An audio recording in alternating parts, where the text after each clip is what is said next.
it's not always easy to be able to speak in front of someone who taught you. So, and I'm not very sure whether he's really happy that many of us who passed out of IITs and technology universities are really doing management work. So I'll have to have us on the sidelines a dialogue with him. But given that he's committed to be in the board of this, I presume that he actually understands and appreciates that the management education actually adds value even to technology research. So we will have this dialogue. But I really believe that there is a huge gap in India. I think maybe we can debate the numbers about 300,000, 100,000. But the fact is there is really a huge debate. A huge gap between the talent that is required and what is really being supplied. I'll just give you one or two statistics which I'm more familiar with. I've been working in the National Committee on CII, on the human resources and the skills area. And I think we looked at the numbers. I was told, this is the statistics that we work out. India adds about 3 million to 5 million employees every year, organized, unorganized sectors, whatever you name it. And it's expected to go up to about 10 million. And that's really, if we grow at about 7 or 8%, this will naturally happen. And one statistic which is alarming was that we actually graduate about roughly, if you take tier 1, tier 2, tier 3, tier 4, tier 5, every college in every street corners, about 5 to 10,000 HR managers. That's all that we graduate. So what it essentially means in India, we have one HR manager coming for every about between 500 to 1,000 employees. And if I go by that, my company has got 20 HR managers in excess. And we still don't seem to be doing a great job of our HR management, a variety of things. That just shows that there is a huge opportunity for quality education in India. There is a tremendous amount of gap. And I think I personally have benefited by the 2 years that I've spent after my engineering. There is a lot of skepticism about MBA program. Even in the US, I think there is a lot of questioning, and I think the people are talking about, is really MBA program relevant, or are we, is MBA, are MBAs teachable, or they just become MBAs by working in. So there's a lot of debate about that. But spend a lot of time, but I really believe that the kind of program, if the program is done well, it's actually very relevant. And I have seen, after even nearly 3 decades after being at the school, I find that many of the concepts that I learned, they're still relevant and they're still applicable. The only problem there is sometimes the concepts are not very well understood. So in the way we look at in industry, there is a huge gap. I think you have a very interesting kind of an idea. One is that you really made the professors commit. Usually we find the building in India first. We put glass in it so that it looks slightly nice.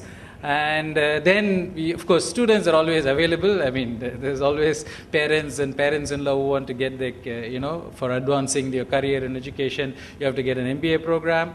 And of course, we have fairly easy accreditation, which is possible. And then you look around and say, okay, we will find the part-time professors or part-time industrial people like me who actually don't know anything about teaching, but we come and, talk about all of this.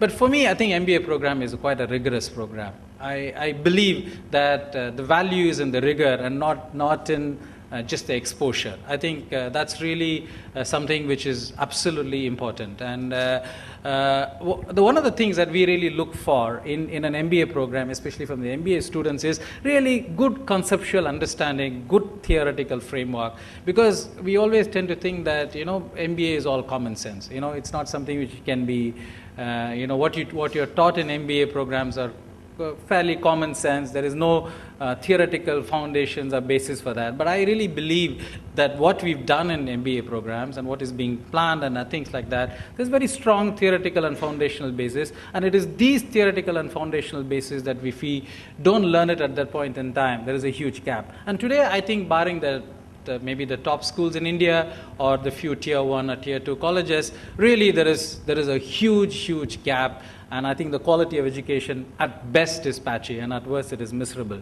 And I've seen this, and we've administered in CII, we've administered recently tests to people who are graduated in HR, and we found to the horror that there is a huge gap in fundamentals in HR.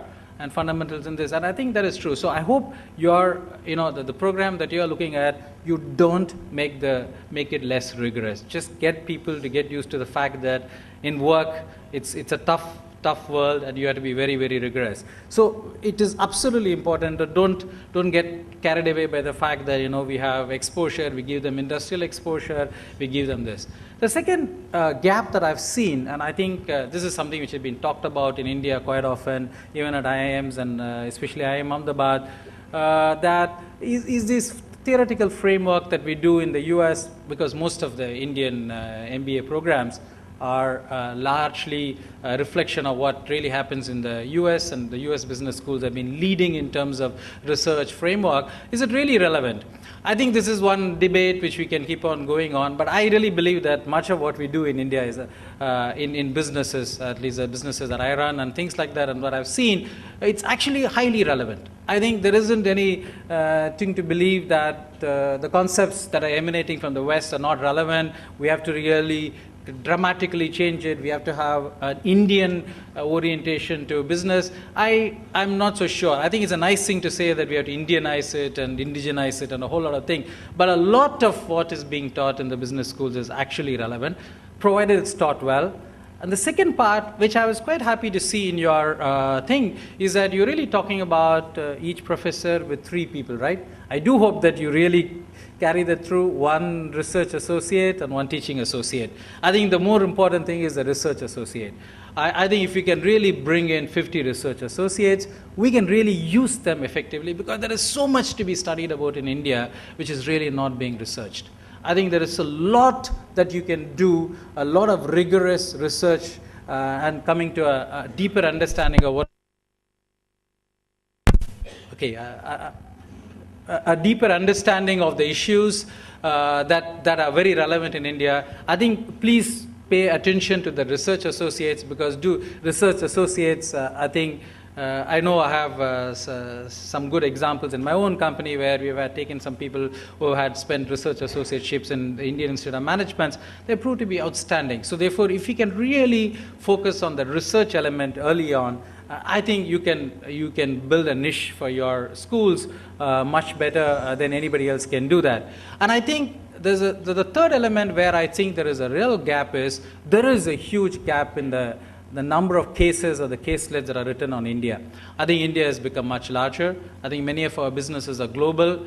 There may be a certain elements and there are cultural differences, but really Indian businesses are global. Can we really produce large number of Indian cases? If you can get your 100 professors and 50 of them who are going to be resident here, if they can write a large number of cases and adapt them. Of course, many of the cases which are written in the US business schools are highly relevant, very, very useful and thing, but we really can get that. Give a fillip to the number of Indian cases that are going to be coming.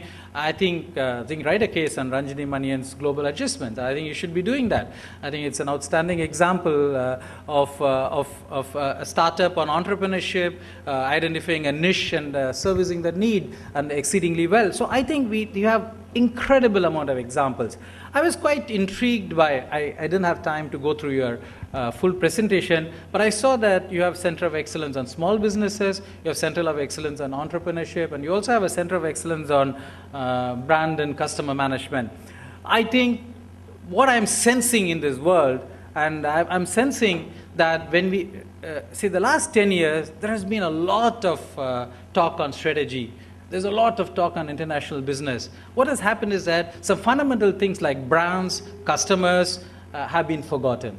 And today, for instance, it's extremely difficult for us to go get a very high quality marketing person who's very good in marketing. Marketing has been kind of relegated in the last few years. It used to be a number 1 discipline, but now it's strategy, general management, consulting. So therefore, we actually find a big gap. When I go to a business school, I actually find if I ask them for marketing concepts and things like that, there's a kind of wishy-washiness with which they go about it. So please bring in a tremendous amount of rigor to fairly traditional, well-researched, well-proven subjects. So brand and customer management is one. Small businesses. I think when you really look at the small businesses, in the CAI, we did a recent survey of entrepreneurs.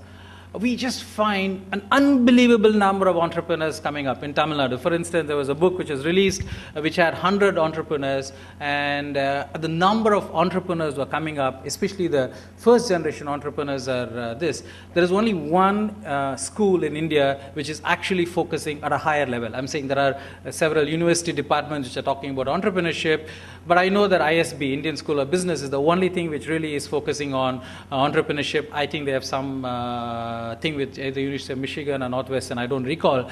I think this is another absolute area, because today the second generation entrepreneurs, many of them go overseas for education. I think that's the 94,000 number that you talked about. A lot of them would be there. I think, can we really have many of them stay in India, and they would love to do their business and at the same time get a high quality education. So I think there are tremendous niche opportunities that are available for a high quality school. I just looked at it. I could not read the entire list, but I'm sure that you have 20 schools of excellence. If some of that can be focused, and retail is something which I saw real estate. I think India real estate is growing dramatically, although currently there's a bit of a slowdown, but I'm sure that that's only a temporary phenomenon. Maybe at the end of this year you'll see the curve starting to go northwards.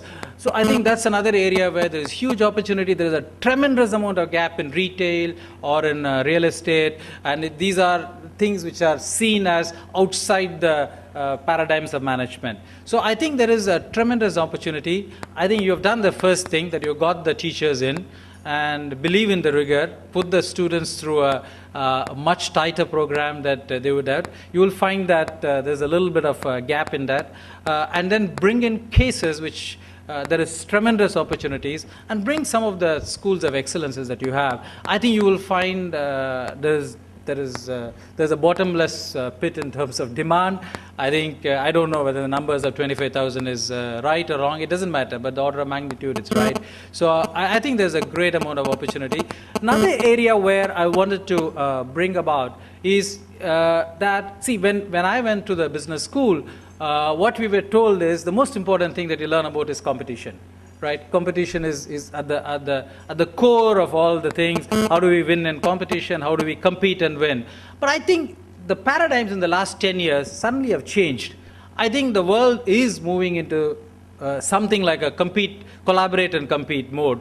I think you see a lot more opportunities for collaboration. Collaboration does not mean collaborate with your competitors. I'm just saying that that's illegal even in India. So, but I'm just saying that collaboration in terms of, there are several stakeholders in this whole business.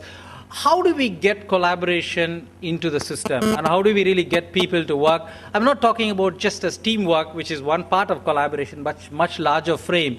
How do we bring in collaboration into the framework for students, and not just in terms of teamwork? So if there is something which you can bring in on, because I think today we see huge opportunities, especially with Web 2.0 and other things. You see tremendous opportunities for collaboration. I think there is collaboration taking place with regulations, with governments, with NGOs, with a whole lot of things that are complex set of ideas which are happening in India. So these are some of the things that came to my mind. I think there's a fantastic time to start.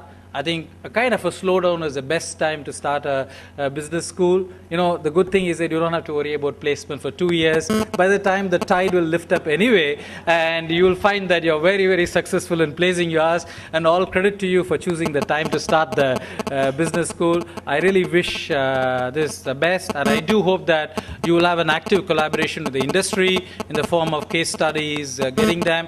But, you know, be very, very wary of these industry experts coming and teaching, because we don't do a good job, because we don't do theoretical work, we don't do the background work, we come and talk without preparation. Just be wary of the so-called industry experts coming and teaching, and many of us do that with limited amount of rigor, but bring in a high degree of rigor, bring in a lot of techniques and technologies. And I like the way that you're talking about using scalable technology, using video conferencing and internet to really increase the reach of the people.